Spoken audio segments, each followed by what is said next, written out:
Hello friends, welcome to Shahrukh kitchen. இன்னைக்கு வீடியோவில் நம்ம பார்க்க போகிற ரெசிபி கோதுமை மாவையும் தேங்காயும் வச்சு ஆவியில் வேக வச்ச கேக் செய்ய போகிறோங்க. இது எப்படி செய்யலான்னு பார்க்கலாம் வாங்க.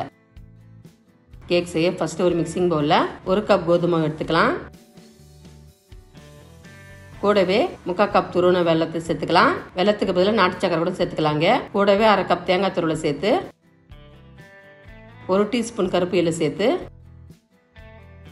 2 பிஞ்சளவு சால்ட்டு சேர்த்து நல்லா மிக்ஸ் பண்ணிக்கலாம். நம்ம சேர்த்த பொருள்லாம் மாவில் நல்லா மிக்ஸ் ஆகலாம் மிக்ஸ் பண்ணிக்கோங்க.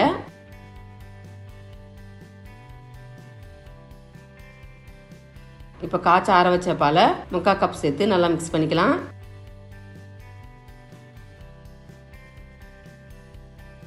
இந்த மாதிரி கொஞ்சம் கொஞ்சமாக சேர்த்து மிக்ஸ் பண்ணுங்க.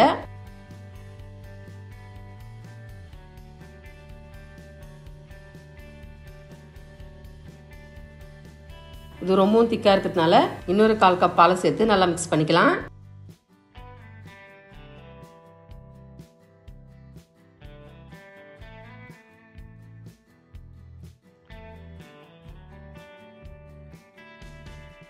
இந்த பாத்துக்கு நல்லா பேட்டர் மிக்ஸ் பண்ணதும் இது அப்படியே இருக்கட்டும். கடைசியா 1 பிஞ்ச் அளவு சமையல் சோடாவில் கொஞ்சம் தண்ணி சேர்த்து நம்ம மாவுல நல்லா மிக்ஸ் பண்ணிக்கலாம்.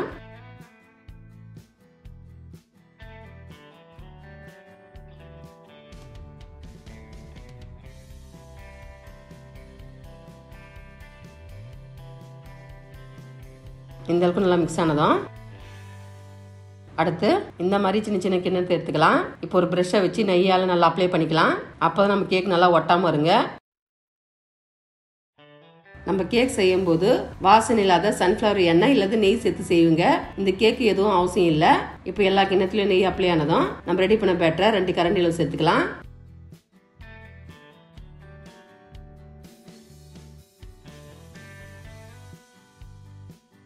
இப்போ எல்லா மாவும் சேர்த்ததும் இதுக்கு மேல கொஞ்சம் தேங்காய் துருவலை தூவிக்கலாம்.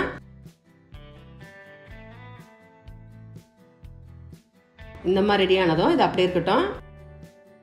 அடுத்து ஸ்டவ் ஆன் பண்ணி ஒரு இட்லி பாத்திரத்தில் கொஞ்சம் தண்ணி சேர்த்து நான் ஏற்கனவே தண்ணியை சூடுபடுத்தி வச்சிருந்தேங்க. இப்போ ஒரு இட்லி தட்டை வச்சு நம்ம ரெடி பண்ண பேட்டர் கிண்ணத்தை ஒவ்வொன்றா சேர்த்துக்கலாம்.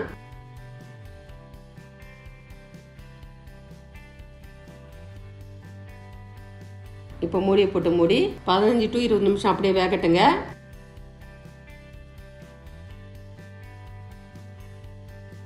நிமிஷம் அப்புறம் பாருங்க, நம்ம கேக் நல்லா வெந்து வந்துருச்சு. கொஞ்சம் ஒட்டாம வந்துருக்குது. இப்போ இது ஸ்டவ் ஆஃப் பண்ணிட்டு ஒரு பிளேட்டுக்கு மாத்திக்கலாம். நம்ம கேக் எடுக்கும்போது ஒரு நைஃபை வச்சு சுத்திரும் எடுத்து விட்டா கேக் அழகா ஷேப்பா வருது பாருங்க. எந்த அளவுக்கு சாஃப்டாவும் இருக்குது. இப்போ பாருங்க, பர்ஃபெக்டான கோதுமை மாவு கேக் சூப்பராக ரெடி ஆயிடுச்சு. இது சாப்பிட்றது சூப்பராக இருக்குங்க. இந்த கேக் செய்ய முட்டை, எண்ணெய், ஓவன் எதுவுமே யூஸ் பண்ண போறது இல்லைங்க. ஒன்லி ஆவில வேக வச்ச ஒரு ஹெல்த்தியான டேஸ்டியான கேக் ரெசிபிங்க. இந்த டேஸ்டி ரெசிபி வீட்லயும் ட்ரை பண்ணுங்க. இந்த டேஸ்ட் சொல்லிட்டு கமெண்ட் பாக்ஸ்ல கமெண்ட் பண்ணுங்க. இந்த வீடியோ உங்களுக்கு பிடிச்சிருந்தா லைக் பண்ணுங்க, ஷேர் பண்ணுங்க. மறக்காம நம்ம சேனல் சப்ஸ்கிரைப் பண்ணாதுங்க, சப்ஸ்கிரைப் பண்ணுங்க. கூடவே பக்கத்துல பெல் பட்டனை கிளிக் பண்ணுங்க. இதே மாதிரி புது புது ரெசிபி இன்னும் பார்க்கலாம். தேங்க்ஸ் ஃபார் வாட்சிங். நன்றி, வணக்கம்.